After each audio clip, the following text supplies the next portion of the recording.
Bonjour et bienvenue dans ce mini-cours sur l'inférence. Selon la définition du site toupi.com, le verbe inférer signifie tirer une conclusion ou une conséquence à partir d'un fait, d'un événement ou d'un énoncé. Par conséquent, l'inférence est l'action d'inférer ainsi que le résultat de cette action. Oui, en plus simple, l'inférence sert à reconstruire du sens en activité d'écoute et de lecture à l'aide du contexte. Si vous réussissez à comprendre ce principe, plus jamais vous créerez en classe « j'ai rien compris » ou alors « de toute façon, moi j'arrive pas au l'anglais ». Premièrement, partez du principe que vous connaissez des mots. Vous savez reconnaître des mots en écoute comme en lecture. Vous faites de l'anglais depuis quelques années maintenant, donc vous savez des choses. La première lecture ou la première écoute doit vous servir à repérer les mots connus. Le thème du texte ou du document audio vous aide à avoir un avis sur ce que vous vous attendez à lire ou écouter. Cela s'appelle anticiper. En vous concentrant sur les quelques mots que vous reconnaissez et sur l'anticipation, vous pouvez déjà commencer à construire du sens, ou au moins à vous poser des questions sur le sens des mots que vous ne connaissez pas. Dans votre tête, ça doit se passer à peu près comme ça. Je sais à peu près de quoi ça parle. Je m'attends à entendre tel mot ou tel type de phrase. Ah, tiens, je connais ce mot. Ah, et celui-là ressemble au français. Par contre, je ne connais absolument pas celui-là.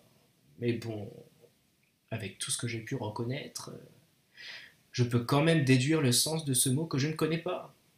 Et tout ça en quelques fractions de secondes. Bon, pour que vous y voyez plus clair, on va se servir d'un exemple. Écoutez l'extrait suivant.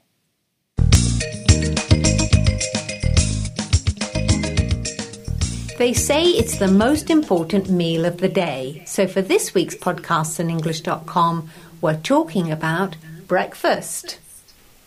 What do we normally have for breakfast, Richard? Most days we have toast with jam or marmalade. Homemade bread and homemade marmalade, yes. Of course, and always with coffee. Bon, le but de l'exercice va être de deviner le sens de ce mot. Marmalade. Quand on ne connaît pas le mot et qu'on se focalise dessus, on entend une bouillie de sons incompréhensibles qu'on ne peut même pas écrire. Mais comme on sait les choses en anglais, on va tenter de recréer le contexte en s'aidant des mots-clés. Bon, on entend deux personnages qui discutent. Et il y a un mot-clé qui ressort.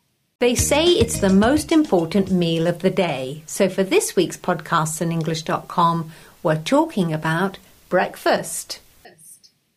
On sait que ça veut dire petit déjeuner. Dans nos têtes, un tas de mots nous viennent alors. Voyez ça comme une liste qui se déroulerait en entendant breakfast. On peut penser alors à coffee, tea, cereal, jam, toast, orange juice.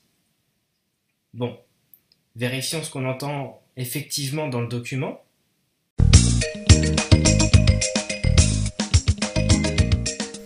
They say it's the most important meal of the day. So for this week's podcasts on English.com, we're talking about breakfast. What do we normally have for breakfast, Richard? Most days we have toast with jam or marmalade. Homemade bread and homemade marmalade, yes. Of course, and always with coffee. Bon, il nous reste maintenant ce mot mystérieux.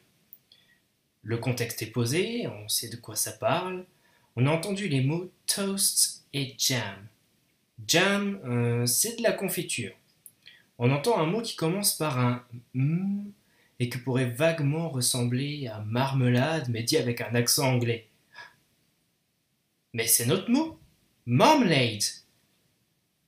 À partir de ce qu'on connaissait, on a fini par trouver ce qu'on ne connaissait pas. Eh bien, c'est ça l'inférence. Mais ce processus n'est pas automatique. C'est une compétence qu'on entraîne. Et pour cela, il faut accepter l'inconfort que génère l'impression de ne rien comprendre et aller au-delà en se concentrant d'abord sur les mots qu'on connaît.